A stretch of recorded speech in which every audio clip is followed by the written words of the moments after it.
Hi guys, today we'll talk about how to fix or how to solve the problem of preferences on the application of settings. You will go to the application of Tinder, you will go to settings.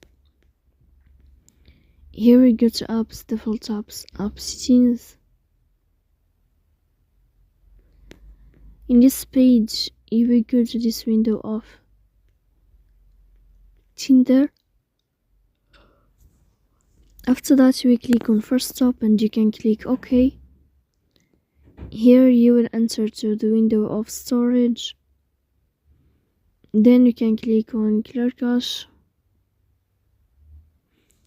In the end, you can turn off your phone and you can restart your phone again to fix that problem.